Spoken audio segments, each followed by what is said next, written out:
this way. I only wish I could protect you. I don't want anything to hurt you. But this path you're fighting through, I know it will be full of tears. But listen here, cause I swear it's gonna be alright. There's no looking back whenever you make up your mind. I'm here, so don't you cry, and I'll never leave your side. I'll lay down with you like a pack of wolves. Together we will make it through. They can't bring us down. It's gonna be alright if you look ahead and let the future be your guide. Keeping your feet held tight, always ready for the fight.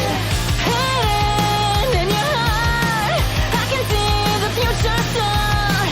For you, I will be strong. I'll take on the world, whatever it takes. I swear I will keep you safe, yeah.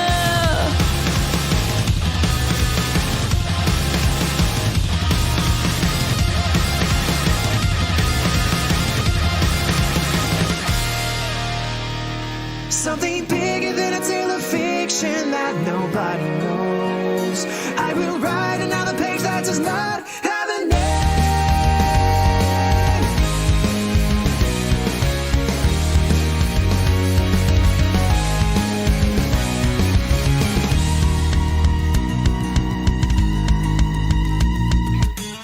I looked above to see tomorrow shining with hope. Don't know what it's called, I'm stuck in my dull routine. That future taunts me with a life that I never have known. Try to touch it, but it's just out of my reach. Cutting out the shapes that make the wishes in our hearts. Stronger now, shout aloud, shout it proud.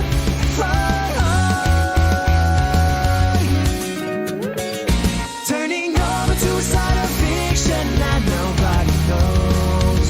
I keep following the 60-day life sprouted. The skills to stay alive. Everything that you can see right in front of your eyes. Bringing all the color back to my life. Again and again till I'm done. I'm gonna name you all. To the east, to the west, way up high. Stand up to the period.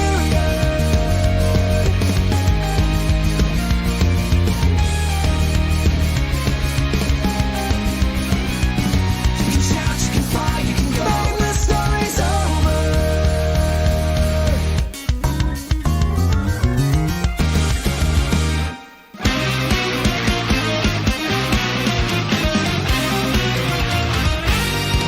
From the silent depths of darkness,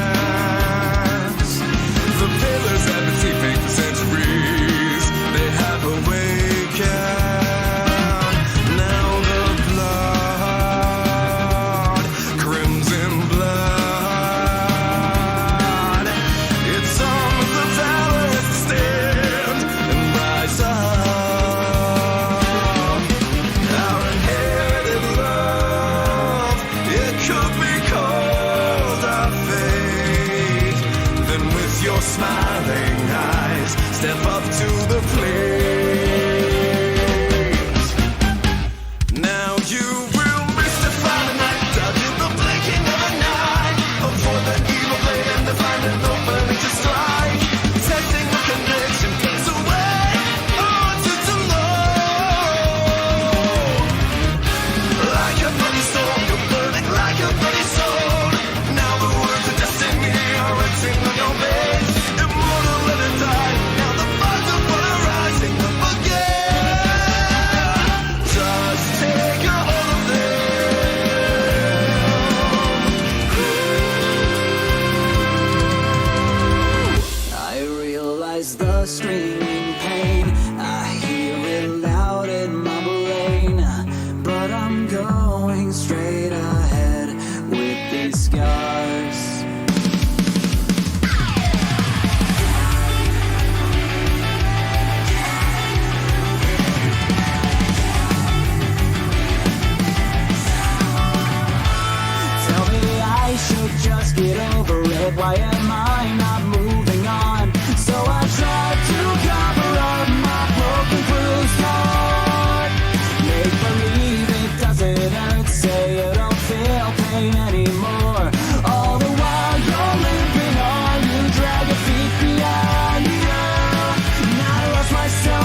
day. The fumes intoxicate, the taste it stimulates. I need the flavor, flavor, flavor. I just wanna hold your hand. I just wanna hold your hand.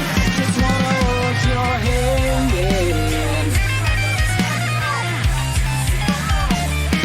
Will you go crazy, illuminating what was blacked out, with nowhere to go? Crazy, but will you ever turn your back on the world? Crazy, or will you drive your stupid ego, or will you choose to struggle? You're acting crazy, so go ahead and free your mouth of my name. Will you go crazy, or will you drive your stupid ego, or will you choose to struggle? You're acting crazy, so go ahead and free your mouth of my name. I swear you don't respect your heroes.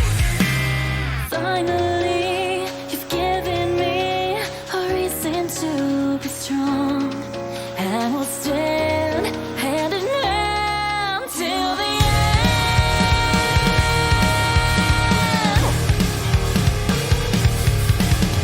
Has my body shaking? The future's out there waiting for me to grasp the light that's trembling just like my hand. I gotta keep it safe from fading.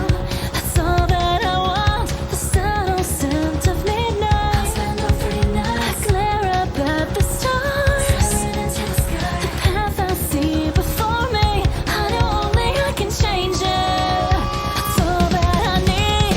Finally, you've given me a reason to be strong, and we'll stand hand in hand till the end. Despite the past mistakes, we can't erase the future that we can't escape. As long as I can always keep you safe, I've gotta be strong. So to your name, I'll fight through the pain. This world can beat me down 100 times, but until the light, I'll always rise glow in flowers so pure, right up to the end, until it blooms a bright red.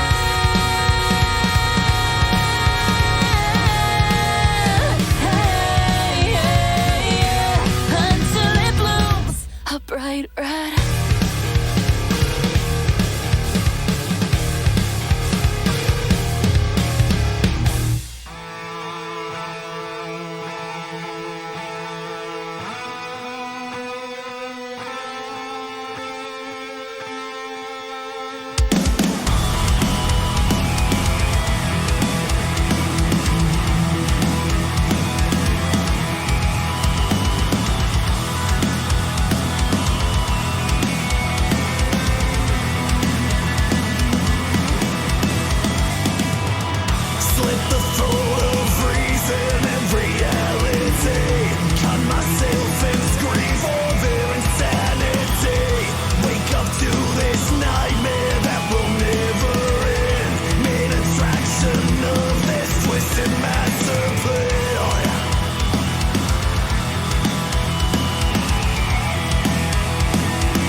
again I reach my head into a world repeating on end.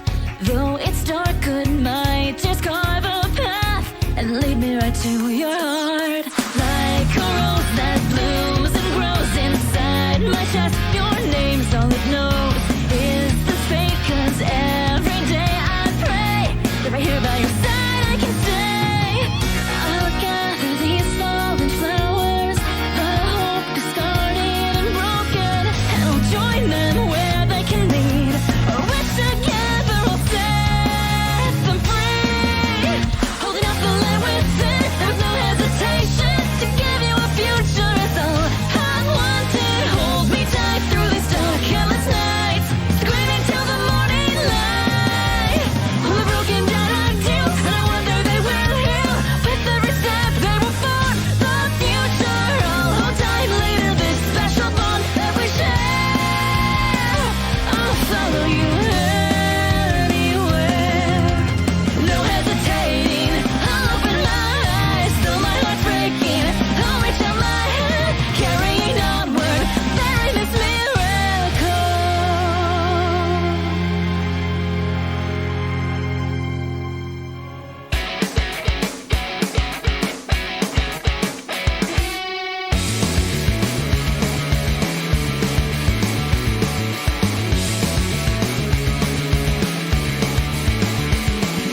Why of all the many colors, blue is what we see.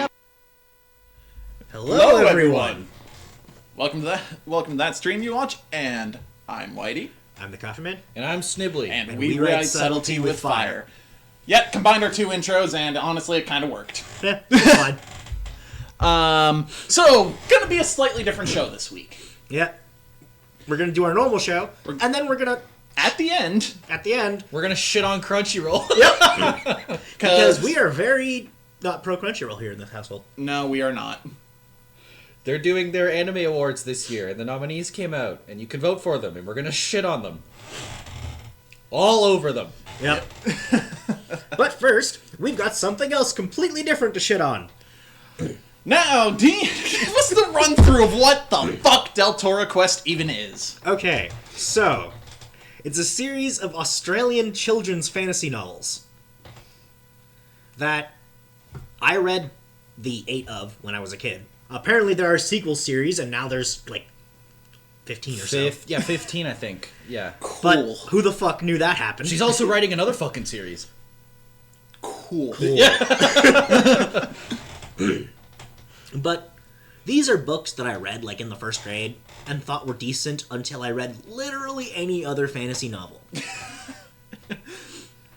And then I realized they were real lazily written and real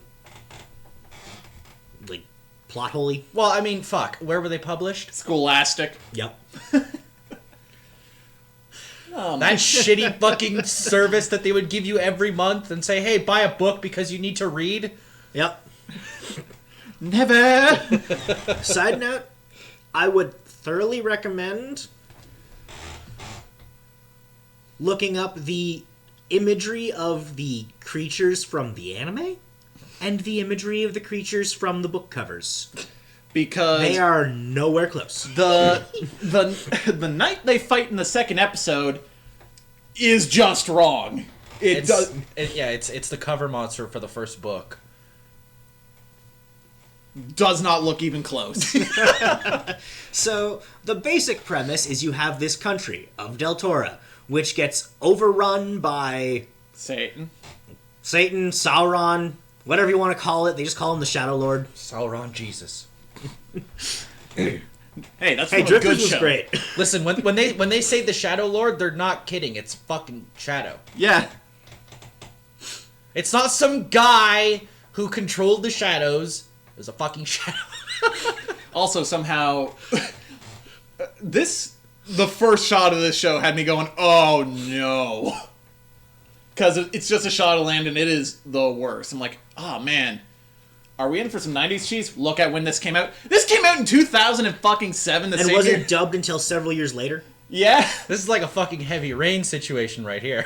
And it looks and sounds like it came out in the mid-90s. Yeah, it is. But Also, pretty sure it was Japanese dubbed.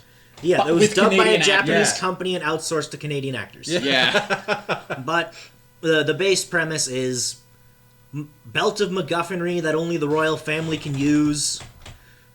Protag gets sent off by his Heavier blacksmith dad to go and recover all the gems of the belt and find the heir to the throne so they can defeat the Shadow Lord. Can you guess who the heir to the throne is? It's not that fucking difficult. It's really not, and the series spends so much time trying to convince you that you're wrong. Why does it remind me of Nadia and the Secret of Blue Water? I'm not entirely sure what that is. That is the show that, if I'm fairly certain I'm right about which show this is, but that is the show that the creator of Evangelion made before Evangelion. Ah. And it's what working on put him in the depression that caused Evangelion. Oh my. Yeah. This, It was the guy who made Evangelion trying real hard to be Miyazaki. I see. This show sucks. It really does. It really did. Like, The animation's bad, the acting's bad, the writing is something else. yeah, I will say it is weirdly a faithful adaptation of the books despite the quality. What's that? He has a mom? That's not possible. Yeah, that's literally a thing that is said in the show. Automatically assumes a human is a servant of Satan. Yep. Like, and even Because even if she she only lived knows in the woods by herself for like a decade. Yeah. Jesus. I think we watched like 2 episodes. Only. Yeah. I've seen the whole like 52 dubbed episodes. Which is funny because It's there's not even all actually of them. like 60 Yeah, there's like 65. We just didn't get the others. for some reason. But the 50 odd episodes that we do get covers the entire 8 books. So I have no fucking clue what those other episodes could be covering. Maybe the sequel series, who the fuck knows? Eh. Yeah. Maybe they're randomly interspersed throughout the middle and it fixes the god-awful pacing. Who the fuck knows? Maybe they're filler episodes.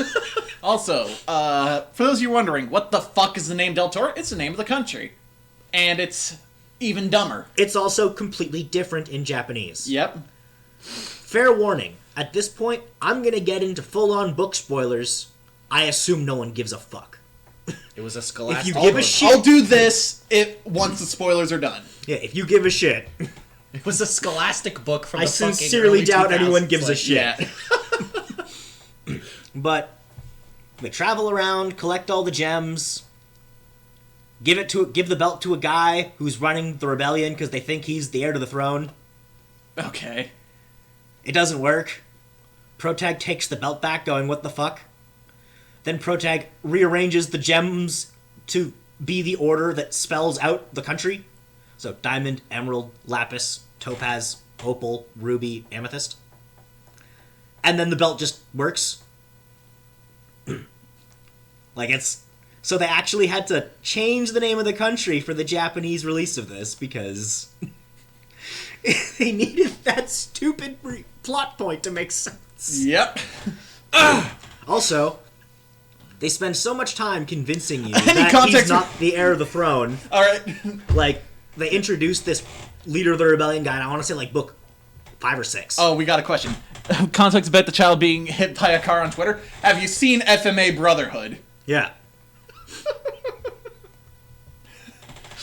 I saw that tweet and I was like, "Are you high?" No, we actually weren't. Like, there's just a scene in FMA where this shady official rams a child with a car, and it's the hypest shit. It's fucking Because hilarious. the child is evil. I remembered the scene, but I was like, "You what?" That's why I put the hashtag for Full Metal on it. But yeah, they introduced this like red herring leader of the country in like the middle of the fucking series. Mm-hmm. And yet they told you in the first book, right, or first episode, that the belt does factually nothing to anyone who's not the heir to the throne. And it does. And it reacts to the gem's presence for the protagonist, and he can actively use some of the gem's powers.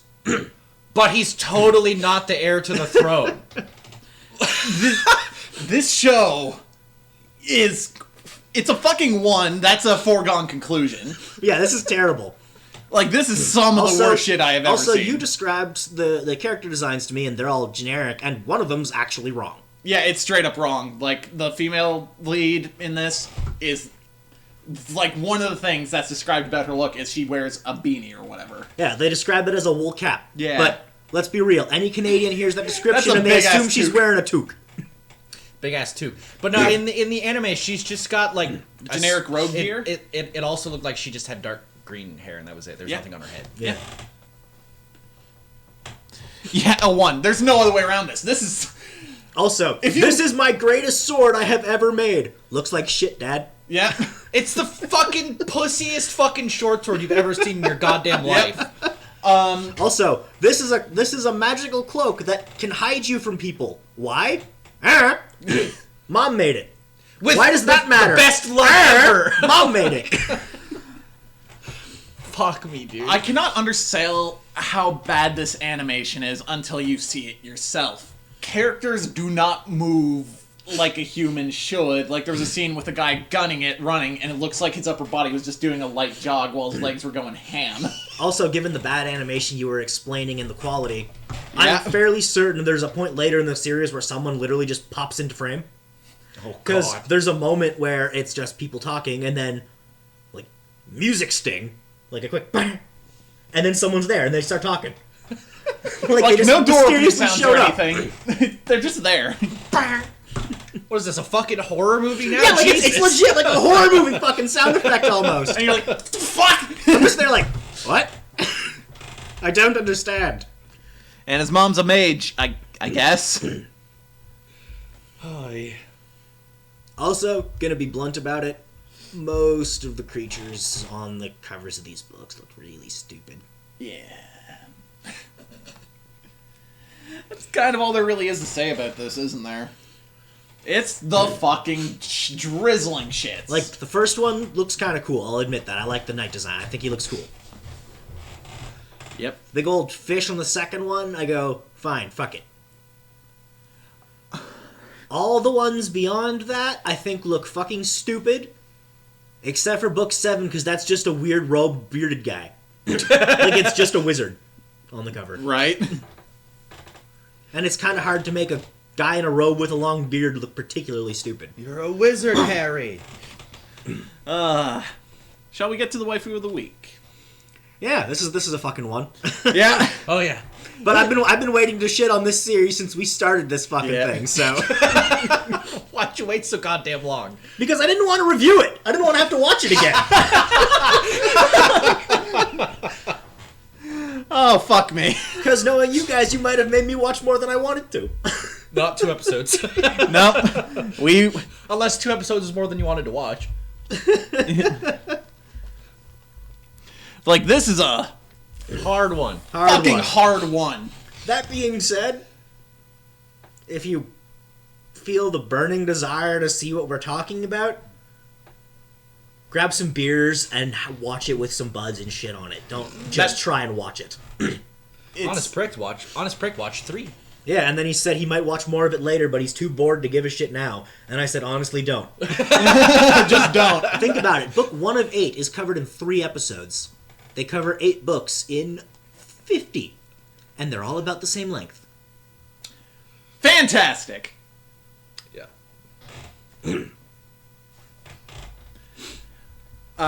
Moving on. Waifu of the week this week is Tsukasa Yuzuki from Tonikawa Over the Moon for You. Yep. Or Fly Me to the Moon, but you know. Yeah, pick one.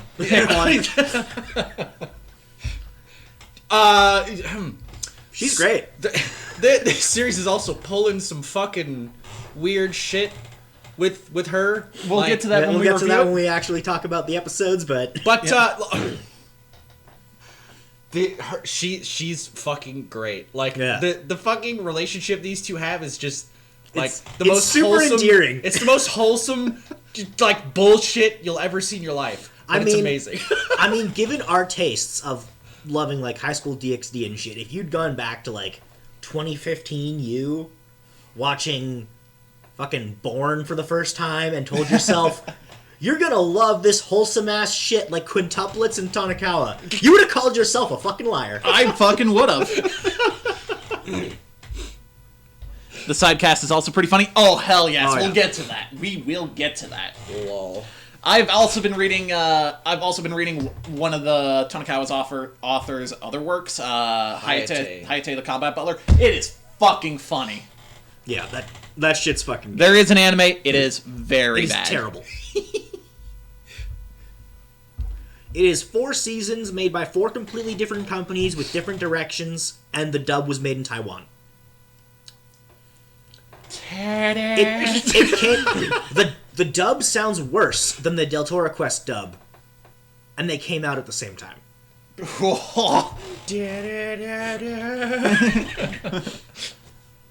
Shall we move on? Which is especially sad considering the manga started in 2005. Yeah. Yeah. Now, Jujutsu Kaisen. Moving on to our weekly stuff. Yep. There was no episode of Akudama Drive this week. That sucks. Unfortunate. Itadori and an older sorcerer investigate a movie theater where 3 high school students were killed. Side note, I fucking love this random new supervisor. Yeah, he's great. He is so deadpan serious. He went to the school, decided, fuck this, I'm gonna go work in business. Fuck this, I hate business, he'll go back to sorcery.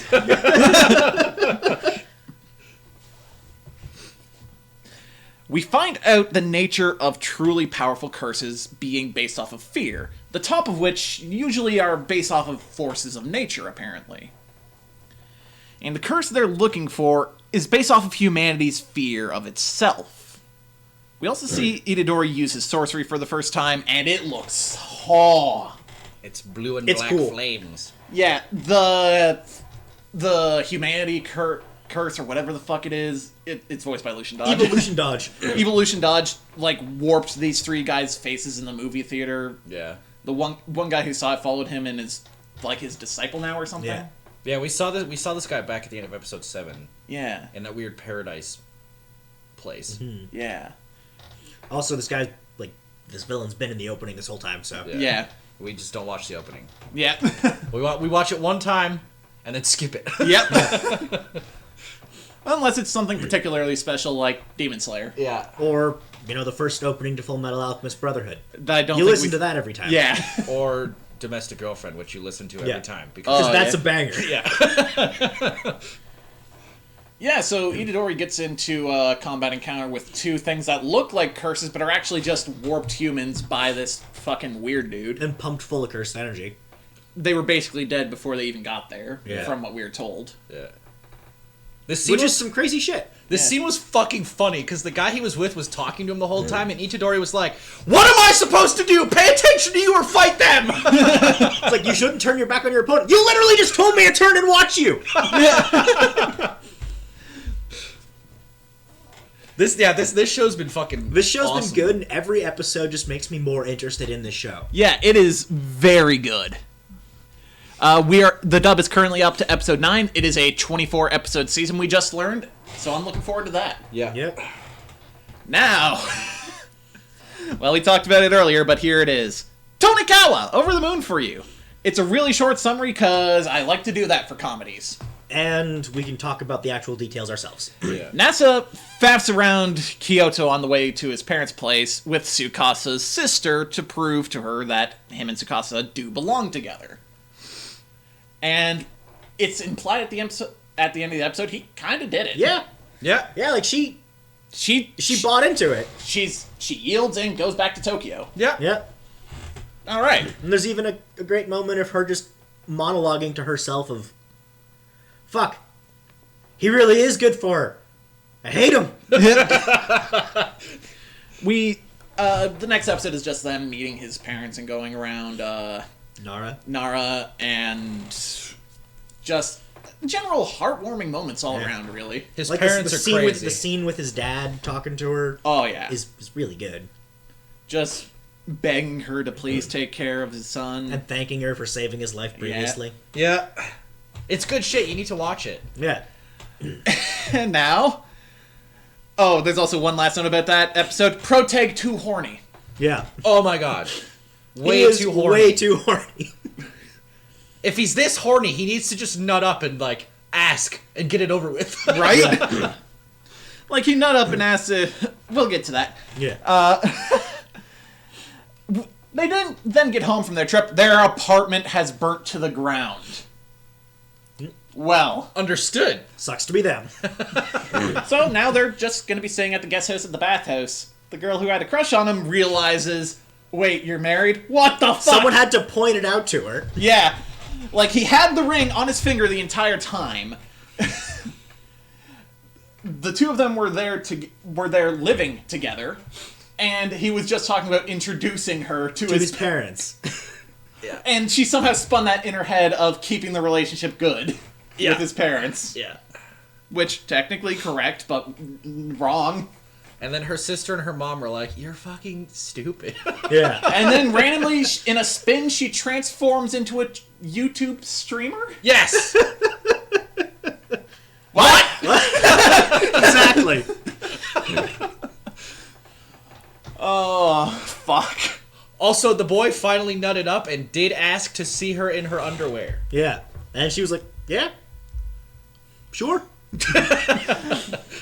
Slightly more embarrassing. Yeah, like than they that. were both so awkward about it that they just immediately dropped it, but And we actually... it was a definite yes. We actually get a little bit of a glimpse into the younger sister of the bathhouse, of the girls. Oh working yeah, there. yeah. Like, you can very much clearly hear her comments about her sister saying she only has herself to blame for not doing anything about it. Yeah. Through the actor's tone alone, you could exactly tell what she is thinking and how it is actually applying to her, Yep. not her sister. Both of them. Both of them never nutted up. Yep. Though she got to see his cock this episode, so good for her. Yep. Yep. And she's calling it... She saw it before his wife. Yep, that is true.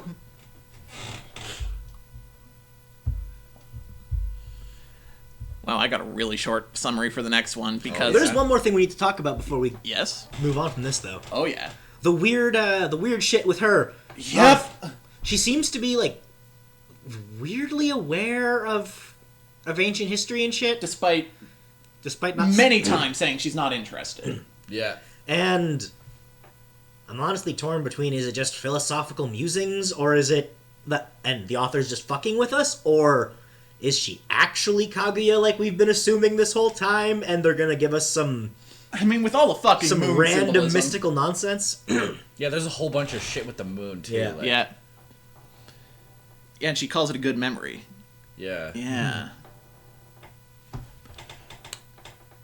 And then it's like, there's no proof they were ever here to begin with. But now you can just upload that shit to YouTube! Yeah, and he's just there. I think you're switching between the romantic and the realistic a little too easily. Yep. Yeah, she talks as if it's first-hand experiences, her talking about history. It's really weird. Yeah, it's But odd. at the beginning of the series, she also claimed to be underage. Yeah. Yeah, and in this episode, or the episode with her sister, she straight points out, I'm just a normal 16-year-old girl. Yeah. Which, 16 and married. Yeah. See how that works out for you. Who can talk about history in the first person from 1,300 years ago. Yeah. Yeah. It's really weird, and it's intriguing, and this show's actually just kind of really good. Yeah. What do we got next? Well, we only have two things left, and we have The Day I Became a God. This was just a festival episode. Yeah. Yep. That's- With a really good bromance scene. Oh, Yeah. Hina accidentally locks herself in a fridge truck, Yep. Yeah. and the guy drives off with her. Yep. So the two bros chase after her on a motorcycle, And then he has to jump to the fucking truck. and just climbs over the truck, gets in front of the guy, starts slamming the window. They have this really cool bromance moment before they do this. It's like, you have to jump and bring me with you, or some shit like that. Yeah, It's fucking awesome. His bud got in a really bad car accident, fucked his knee up, he can't play basketball anymore. Yeah. Asked the protagonist to get revenge on a truck for him. Yep. I finally got my revenge. It was just a good bromance episode. It was great. Yeah. Also, But Odin should be fine in the cold. That's beside the point. But also, like, where well, the Asgard's not cold. Actually, Helheim's no. cold. Yeah. where the fuck is that hacker that we were introduced to like fucking... Ages ago. Well, we're about halfway through the series now, so get ready for this guy's typical bullshit to happen. Yeah, and the last time we had a series from him that was this lighthearted, this far through, it was called Angel Beats. For those of you who have seen Angel Beats, you now understand what he's probably going for with The Day I Became a God. Yeah. Also, for those who haven't seen Angel Beats, I will phrase it in the exact same way my buddy phrased it to me. We were like 2-3 episodes from the end. He turns to me. Oh, you gonna cry like a little bitch. I'm just there, no fucking way. This was the same friend who recommended Evangelion, but he was right here. Yeah, and then after the end of the episode, me crying like a little bitch, he's just there. I told you you'd cry like a little bitch. Me, shut the fuck up! And pass the bong! Fuck. Honestly, Tonakai was really, really good. We missed a few episodes before, so we had to catch up with 3 of them this week. Now we only really have one show left to talk about before we go into our final segment. Yep. Fire Force. The child continues rampaging and almost nukes the city. Yep. Yeah, they said he's gonna nuke this city with a 500-kilometer wide Crater. Cool! Because apparently he can just do that. With the ones ultimately stopping him being the reflector dude who sends the beam of radiation up to the moon, which leaves a giant crater, which no one cares about because, we built the fucking cataclysm. What do we give a shit about the moon having a new crater? Yeah, which the guy blocking that beam was the coolest fucking shit. Oh, yeah. Oh, yeah. And Mr. Reaper is actually the one to save the day. Yeah. It is really weird. He is a sick fuck, but in a weird way, it's exactly what the kid needed. Yeah, the kid needed someone to tell him, calm your fucking tits. You don't Yeah. need to be strong. It's implied that he's this pillar's protector. Yeah.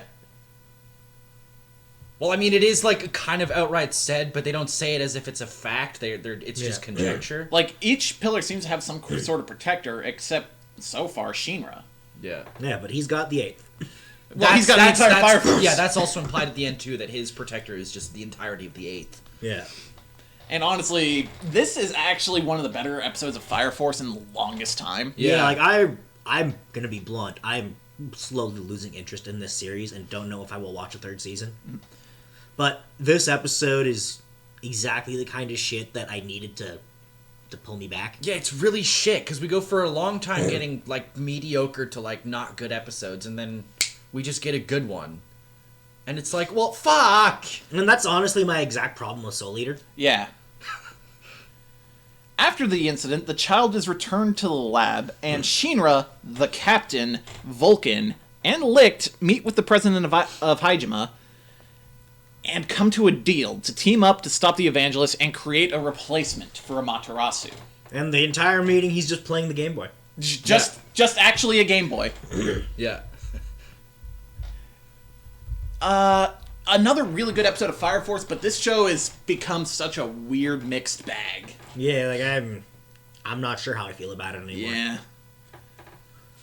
The highs are still really good, but there's just so many sloggy, slow episodes. Again, with totally nothing. get why people dropped it. Yeah. Yeah. Totally get why people dropped it, and we might be one of them soon enough. Yeah. It honestly has a real problem with adding unnecessary padding to scenes that didn't need it. That entire bitch with the farting robots did not need to exist. Yeah. She actually contributed nothing to the overall arc. Yeah. It was just so Maki and Vulcan could have a fight. Yeah. Which they kind of don't need right now. Yeah, and frankly, I think I was correct when I described it as the arbitrary Chopper fight of the arc because Chopper needs to do something. Yeah, except no one except them from the 8th got a real fight. Yeah. Also, this show being weekly just isn't helping it. No. It really, really isn't. This is a thing of, after Season 2, depending on how our thoughts go, once Season 3 comes out, we might just decide to fucking wait. Yeah. Yeah. It's a Right. shame. There's a lot to really like about this show. There's a lot to just be bored by, unfortunately. Yeah. And again, these are coming from me and Coffee Man here are just really pacing can help something a lot, but we both enjoy really long-term storytelling. Yeah, like, I'm totally fine with If you want to you take as much putting time as you something on a want, slow burn. yeah. But you have to put something of substance to make that slow burn feel worth it. Yeah, like, you need to have some build. Like, One Piece is a fucking slow burn as a manga. Yeah. The Wheel of Time is novels. And Some of my favorite novels. I'm going to be blunt Fucking about this. The slow-ass reason burn. I feel One Piece works in this doesn't is Oda's an infinitely better writer. Yeah. Also, Like, honest break with where you are, you have no idea how crazy his writing is yet. It's, well, he also just doesn't know how good Oda's writing is, period, because he's never read it. well, He's seen the Toei adaptation of it, which is a hatchet job. yeah, a little bit. It is true. It's a fucking hatchet job. Or better at that kind of writing. Honestly, I feel like if you point to either of these guys' strengths in manga writing, I feel like Oda still does it a bit better. Like the random comedy bits in the middle of the serious shit, it's kind of really bad in Fire Force at times. Like, some of them are... All the comedy that was in that whole... I think it was they were in China. Yeah. Like, bombed out China. Yeah, the Chinese peninsula. Oh, yeah. That arc sucked. When they were all getting high off the fumes and shit. Yeah. That was bad, and it's honestly... That first half of that episode didn't need to exist, and we mentioned that. Like, all you need to do for this series... I'm going to actually look up a filler list after this. See if the anime's actually fucking this in some way. Yeah. But if not, this is... I don't think there's going to be much filler, except for maybe, like, that calendar episode at the beginning of Season 2 that just reintroduced the characters and shit. Fair enough. Yeah. But, that Chinese peninsula thing could have been shorted so much. And this last arc could have been trimmed down substantially.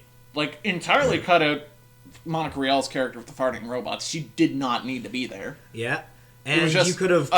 it's just for the sake of another guard and another fight for side characters who haven't really been featured lately. Yeah. However, the fight really has no stakes for them as characters, but whatever. And honestly, the big win of the fight ultimately didn't even matter. Yep. Because, Then the real actual problem started yeah. with the kid and his nukes. Well, even before that, like, they beat her, and then she's just like, oh, you beat my robot. Neat. I have a bigger one. I have more, and a bigger one. And now the White Clad are here, and dealing with them. Like, it's just...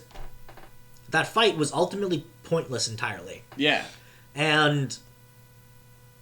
Frankly, a lot of the interactions between the White Clad we get in this arc are unnecessary. Mm-hmm. Like, why the fuck did that one pillar who is just a crazy bitch need to be here at all? Could be explained. All you need is one line to explain she's there for support to see if anyone's about to get blown the fuck up. Yeah. Like, why did we need to keep consistently cutting back to her commenting on the fight? I don't like it when Toei does it. I'm not gonna like it when you do it, David. Like, here's the thing. Upon just not looking at One Piece but other manga in general, that doesn't happen. It doesn't really happen in manga. Mm-hmm. It doesn't randomly cut away to a random person to explain the fight to you. Yeah. Unless we're talking JoJo. JoJo is a whole other beast entirely. Yeah, but like that's like the exception there. Because JoJo needs a speedwagon. Yeah, JoJo needs someone to sit there and explain to you what the fuck is actually happening. Correct. Yep. So, not cutting Fire Force yet, but ooh, this has not been a good season. Speaking What of episode did we just finish? No idea. If this is the season finale, that's rough. Yeah, I'm wondering when it's like... We can check Funimation. Yeah, we'll after. check after the stream. Yeah, we should really write these down, and we don't. Because it just got really hard to track with certain shows getting weird numbers. Mm-hmm. Yeah. Anything else? A About Fire Force, I mean. It approaches the blade exactly, honest prick. Anything else to Yeah. say? Not really. I've said my piece on it. No. This was a very good episode, but we need more of this. Yeah, we need more of this, less of everything between the beginning of season and this. Yeah. Apart from the Apart one from, like, bit. the Benimaru episodes. Yeah. Yeah, those Benimaru episodes were good. And, Those were like, good episodes. if Joker as well becomes a more consistent character to appear, good. Good. Yeah. Like, Joker and Benimaru are interesting. Like, they're both so goddamn cool. And they're both actively fighting against the church right now. Yeah. Yeah. I want to see more of this. I want to see more of, you know, the things going on, the big climactic moments, the cool stuff. I really don't care for this show's idle moments. Which, again, exactly how I felt about Soul Eater. Yeah. So that is it for our weekly shows. The main difference here is this show doesn't have a character I actively dislike as much as Black Star. Fair enough. Fair enough. A lot of people really like Black Star for some reason. I don't fucking get it. Fuck him! He's so bad. Alright, that it? Yeah. Yeah. So, should I say what the next review is going to be now or at the end? May as well say it now in case people don't want to stick around for the Crunchyroll shit. I'll repeat it at the end anyway. Yeah. I get to pick the next review. I am picking the Konosuba movie. Oh, shit. Well, should be a nice, enjoyable time for us. Yeah, it's probably not going to be important to watch the second season. I'm going to be straight up. Okay. I think it came out I before. think it came out before the second season. Okay. And I mean, I mean, then it's gonna be Konosuba is an like- anime movie. It's not gonna tie into anything. Also, Konosuba just doesn't really have a plot, and that's the point. So, like, yeah. So I really don't understand why people were so angry about season 2 not having a plot. Yep. whatever. All right, It's standalone. Yeah, I assumed as much. all right. We got these Crunchyroll awards. We're gonna start from the bottom and end with Anime of the Year last. So first up, we've got Best Fantasy. Okay. All right, let's hear what we What got. do we got? Nominees are ReZero, Okay. Dragon Quest: The Adventure of Dai, Didn't see it. Didn't see it. It's Decadence. Not dubbed. Decadence sucked. Sucked. Ascendance of a Bookworm Part 2, Didn't see it, but from what I understand, it's Isekai Dr. Stone. Dorohedoro, It's a Netflix series. It's Alex probably Lee's terrible. important. and Tower of God. Which is apparently the best manhwa we've got, and that's not saying much. No. So I think it by default goes to ReZero. Yep. Yeah, probably. Like honestly, some of those other nominations are Unless gone people rough. really did like Tower of God. Apparently it's a good show, but it's mid. to a lot of people. Yeah. The general reaction I've seen to it is it's very mid. And when mid is the best you get out of manhwa, that's not saying a whole No. lot. Yeah. All right, next. Best couple. Oh boy. Oh god. Oh boy. Nasa and Tsukasa from Hey! Kagegawa. Kaguya and Miyuki from Kaguya-sama. That show's apparently fucking hilarious. Lego Shi and Haru from Beastars. Weh. Eh. Kotoko and Kuro from Inspector. The fuck? It's titled In/Spectre. I don't know. It's weird. Weird. Yeah, pretty sure that didn't get dubbed. Yeah. Katarina Clays and Maria Campbell from My Next Life as a Villainess. Oh, right. That was a show we, I think, watched like half an episode of. Yeah. You ready for this one? Chizuru and Kazuya from Rent-A-Girlfriend. No. Fuck that show. That goes That to show Tonikawa. was not the best of the fucking year, okay? That show fucking sucked. It goes to Tanakawa. There's no contest here. Yep. Alright, we got best score next. Inspector did get dubbed but was meh. Says Honest Prick. We got Kevin Penkin's Tower of God score. We got the OST for Great Pretender, Yutaka Yamada. That wasn't bad, I will give it Yeah, that. the music in that show was the best part of it. The OST for Beastars, done by Satoru Kosaki. Wasn't super fond of that show's soundtrack personally. The OST from Keep Your Hands Off Aizuken, done by... That's a comedy Ooh, series, some Taj people really Taichi? like it. Yeah. And then the God of High School OST, and the Japan Sinks 2020 OST. And the ones I've seen. Oh. I mean, I think I have to give it to the Jazz. I think Great Pretender gets it. Yeah. Yeah. That's about all it's probably going to get. Yeah. Best comedy. Oh, dear God. Oh, God. Keep Your Hands Off Aizuken. Some people really like that. I don't know if it's been dubbed. Kaguya-sama. I guess Apparently it's people love really that. good, but they're starting the dub with season 2, so we gotta wait. My Yeah. Next Life as a Villainess. Nope. Nope. Sleepy Princess in the Demon Castle. What? Kagushi Goto. No, was terrible. That was fucking bad. Oh, and here's the winner by default. The Misfit of Demon King Academy. Yep. Yeah. Yep. Yep. That was by default. Also, if Best Couple could be Nasa and Tsukasa, why is that not in Best Comedy, you fucking... Are they putting it under slice of life or romance, maybe? There's no slice of life category. Yeah. Why is that not in Best Comedy, you fucking tools? Or best romance category. Really? Yeah. What the fuck? Alright, best drama. Oh, no. No. Fruits Basket, Season 2. Solid made show, just not for me. Yep. Great Pretender. No. Fuck The Great Pretender. Japan Sings 2020. Didn't see it. Sing Yesterday for Me. Didn't see it. B-Stars. Fuck No. B-Stars. And, Somali and the Forest Spirit. That's the one with the kid and the golem, right?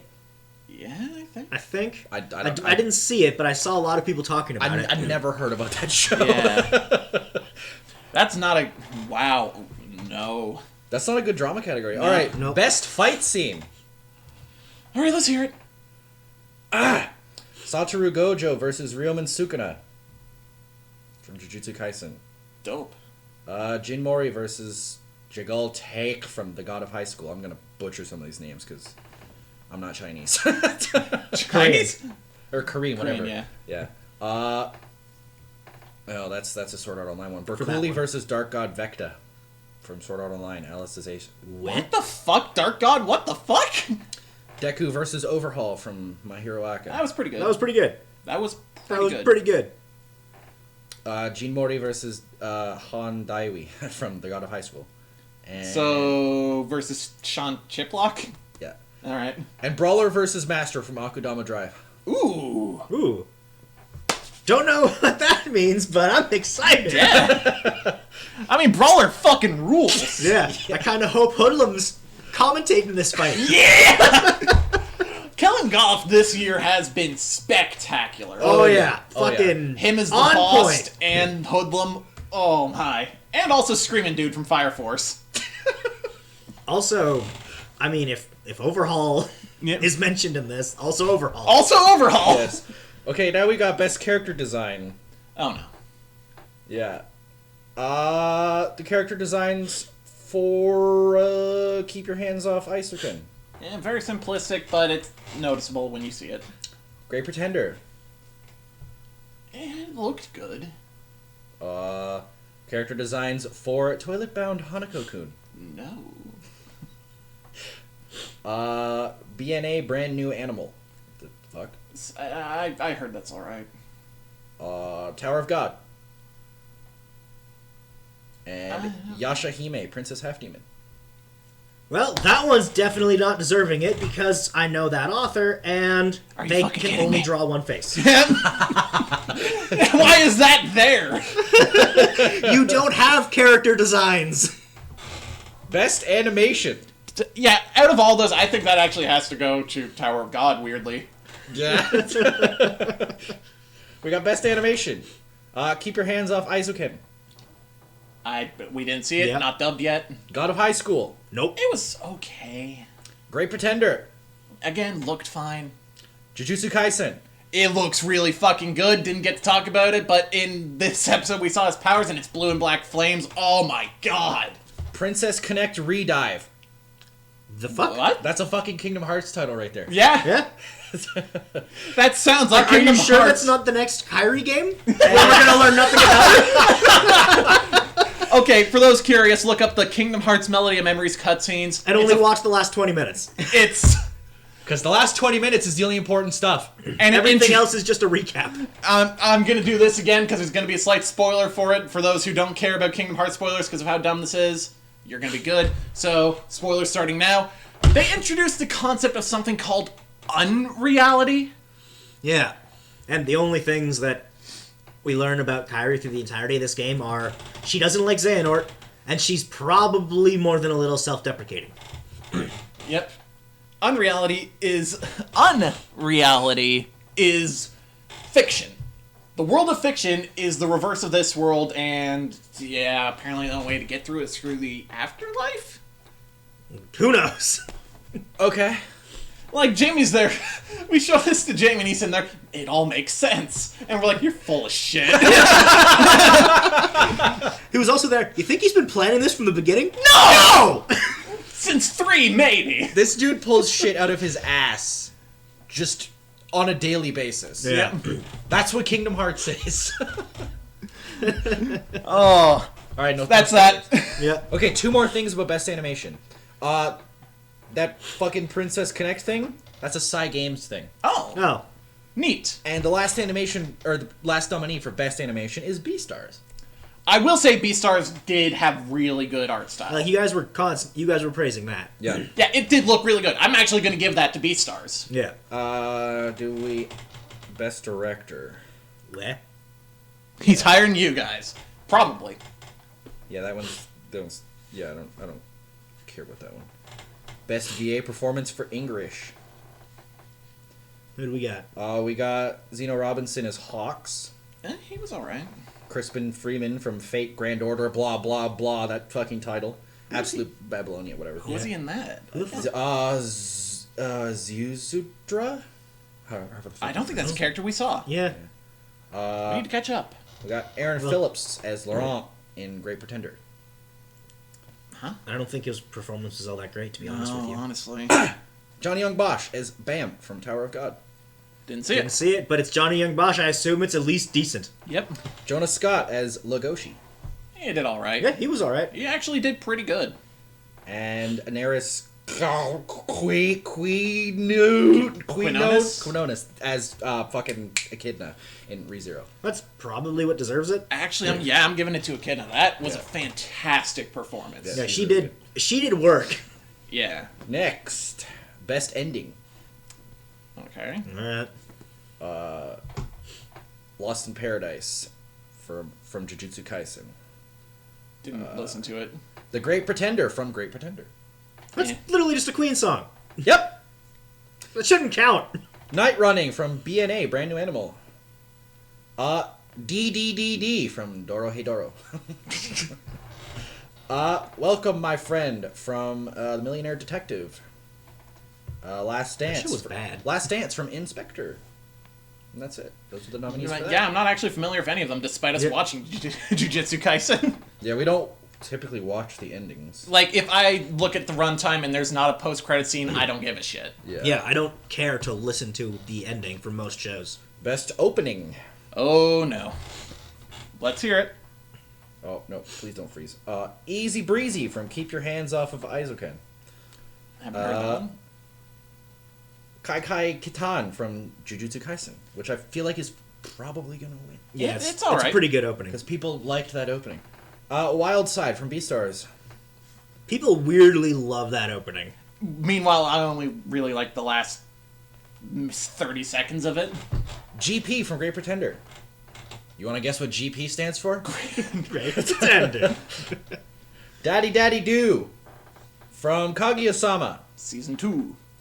Phoenix from Haikyuu to the Top.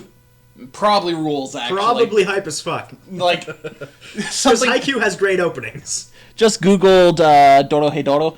The animation in that looks like it was drawn by my son. What the fuck is that? All right, we got Best Girl. You're going to be pissed off at this category. Oh, yeah. Alright, let's hear this.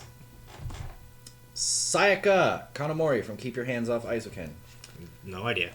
Shizuru Mizuhara from Rent a Girlfriend. No. Nope. Doi from Doro Hidoro. No idea. Katarina Clays from My Next Life is Villainous. Abigail Jones from Great Pretender. Kaguya from Kaguya-sama. Well, Well, I next. give no fucks about any of them. Where's Tsukasa? Yeah, where's Tsukasa? Where's any of the fucking girls from Misfit of Demon King Academy? Where's anyone Where's from anyone from ReZero? ReZero? What the fuck? Bullshit. Best boy. Best boy. Best boy. We got. If Anos is not nominated, I'm gonna be salty. We got Kaiman from Doro Hedoro. Eh. Satoru Gojo from Jujutsu Kaisen. He deserves to be He there. rules. He's cool as fuck. He rules. Kun Agnes from Tower of God. Legoshi from Beastars. I think that's Chris Hackney's character from Tower of God. Legoshi's pretty cool. Anos Voldigode from Misfit of Demon King Academy. Yeah. So where's Best Girl for Misfit? Huh? Huh? Fuck you. Yeah, I'm right there with you. Shoyo Hinata from Haikyuu to the top. Those are your nominees for Best Boy. Demon King was fucking good. Demon King. Demon King. Persona. Yes, we did play through Kingdom Hearts 3. Our overall thoughts on it are... The last bit's good. Ultimately, I don't like the game. Yeah. I gave up on As a Kingdom large Hearts fan 3. of as a large fan of the series, I ultimately don't like the game. They... Like, your exact quote before the game came out is... It looks cool, but if Square makes me buy the ending, I'm never buying one of their products again. Guess what they made us do? Made you buy the ending. They promised they wouldn't do it again after Final Fantasy 13 too. And look where we are. I will fucking fight anyone who says Remind is not the ending. No, It literally is! It's literally the ending. It's the second half of the climax. Is it worth you playing or not? The game is overall still fun. If you get it cheap, go right the fuck ahead. Yeah, like if you got an Xbox and you can play Kingdom Hearts 3 through Game Pass, Do that. and then Yeah. just do that. Yeah. Play it on Game Pass if you have Game Pass. Honestly, the gameplay is the exact fucking same as Kingdom Hearts 2, just way more floaty. And with random attractions that most of them suck. Yeah, and then incorporating shot lock and flow motion to a honestly decent degree. Yes. Yeah. But I gave up on Kingdom Hearts 3 because it was just Disney plots with Kingdom Hearts 2 gameplay, and I was not for that because I wanted more than just Kingdom Hearts 2 again. Quite frankly, you get the first world of Olympus Coliseum where there's a little dose of plot. Then you get 6 Disney worlds where you get basically no plot other than the Disney world, except for a random villain shows up to go, "Hey, I'm here. I exist, Sora. You don't know I exist right now, but I exist." At least it gave us Yeetus Vanitas. And then you get the Keyblade Graveyard, which is the final world. Hey, and you guess get all what? the plot There is in, like, no the last Sephiroth fight. chunk of the game.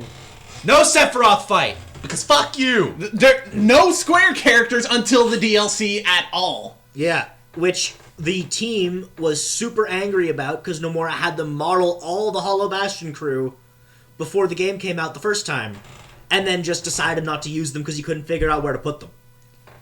You literally pull shit out of your ass! Like, fucking, whatever you guys just talked, what was it called? Melody of Memories. That thing. Yeah. You literally pull shit out of your ass like that and you can't figure out where to put Final Fantasy characters? Fuck you. You show so many scenes of people faffing about in Radiant Garden, and you couldn't have used the character models you had your Also, team make in a conversation in those scenes? Also, Honest Brick's exactly right. There's a pointless subplot throughout this entire game of Pete and Maleficent trying to look for the box that the Master of Masters had in the movie. It's just to remind you that the box exists so that they can have it acknowledged in real game plot that people actually saw so that they can bring it up in subsequent games. Yeah. The entirety of Kingdom Hearts 3's plot elements are not to resolve anything. They are to give you unanswered questions so that you come back to more games. Yep. It is the farthest thing from a conclusion. I had to pay for the second half of the bloody fucking ending. Yep. And there's missable plot. Yep. There's missable super important plot. Persona said it's just filler then. I fucking hate it. Also, he said no Sephiroth. Nah, I'm good. Also, Square tried to promote this as the end of the Xehanort saga. It's It is fucking not. He Fucking shows not. up in the literal next game and is the final boss in the literal next game. Also, the only super boss until DLC is Dark Inferno, and if you fight him the normal way, sure, he might be lingering will levels tough if you're under-leveled and fighting him conventionally. If If you you got the have fucking- the ultimate weapon and you use that form change, you melt 90% of his HP in a second or two.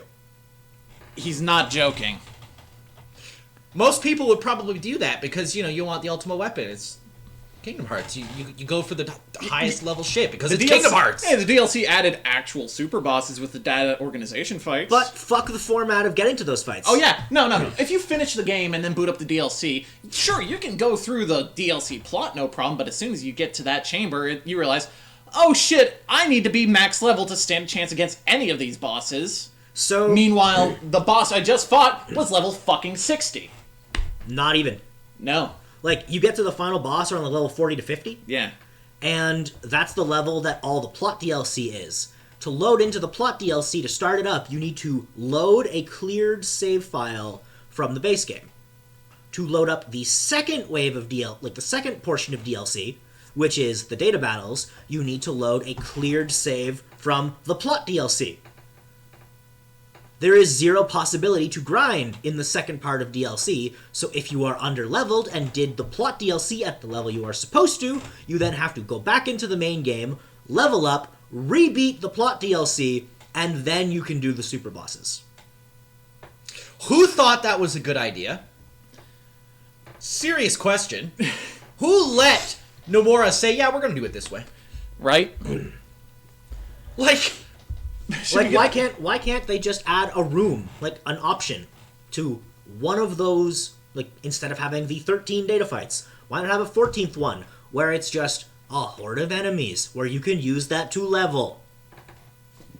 Sounds simple. That would doesn't have fixed all the problems. it? Yeah. simple solution. But it's Kingdom Hearts. We can't do that. Because Kingdom Hearts games are ultimately actually really bad. I just love them. Yeah. So, let's get back to the awards. Oh, yeah, we got Best Antagonist next. Okay. I'm pretty Alright. sure this is a decent category. And from Dorohedoro. Ryomen Sukuna from Jujutsu Kaisen. He's cool. He is really, really cool. Rachel from Tower of God. Akito Soma from Fruits Basket. I don't watch Fruits Basket, so. I know enough of the series to know he's an okay villain. Echidna from ReZero. Yeah. Yeah. Overhaul from My Hero Aka. Yeah. Yeah. I kind of hope he wins. Yeah. Yeah, I'm going with him. Overhaul was really good. If we're going for dubs that released the year, there's a clear winner. Yeah. Best Protagonist. Yeah, I mean, if we're counting the dubs, then we got fucking the boss from JoJo Part 5. Yep. And he is so good. Best Protagonist. Also, fuck off everyone who's mad about his final stream. Oh, that is that so shit's funny. fucking That was amazing. funny. Fuck you. It is the funniest fucking thing, and JoJo is supposed to be funny. All right, for Best Protagonist, we've got Natsume from Decadence. Nope. Nope. Katarina Clays from My Next Life as a Villainess. Yuji Itadori, Jujutsu Kaisen. He's cool. He's I awesome. like him. I really like him. Onos Voldigod from Mr. He's King Academy. he's Awesome. fucking amazing. I kinda Midori hope he wins. Asakusa from Keep Your Hands Off Aizuken. Shoyo Hinata from Haikyuu to the Top. I kind of hope Anos wins it. I really do. Yeah. I really do. And last category, Anime of the Year. Oh, fuck! Oh boy. Keep Your Hands Off Aizuken. Jujutsu Kaisen. Great Pretender. Huh. Dorohedoro. Appare Ranman. And Beastars. I can accept the ones I've seen of that list being on that list. Yeah. I have to ask, where the fuck is ReZero? Yeah. Like, if your argument is it's not done yet, neither is Jujutsu Kaisen. Yeah. Also, why was there no It Invaded reference at all in any of these awards? That Right? shit was dope. That show was dope. But it's Crunchyroll and It's honestly one of You my wanna- picks for show of year. You want to know why the picks are what they are? They're based off of Annie Twitter. yeah, that makes sense. So Crunchyroll's awards are a joke as always. Yep. And that's it for the Crunchyroll Awards. We'll probably get our Figure- end of year discussion stream sorted soon. Ish. Yeah. But as for this stream, that's kind of all we got to talk about. Be back next week for us talking about the Konosuba movie. Yeah, and I don't know, maybe sometime between now and then if we feel like it. Yep. Yeah. See you See you guys then. then.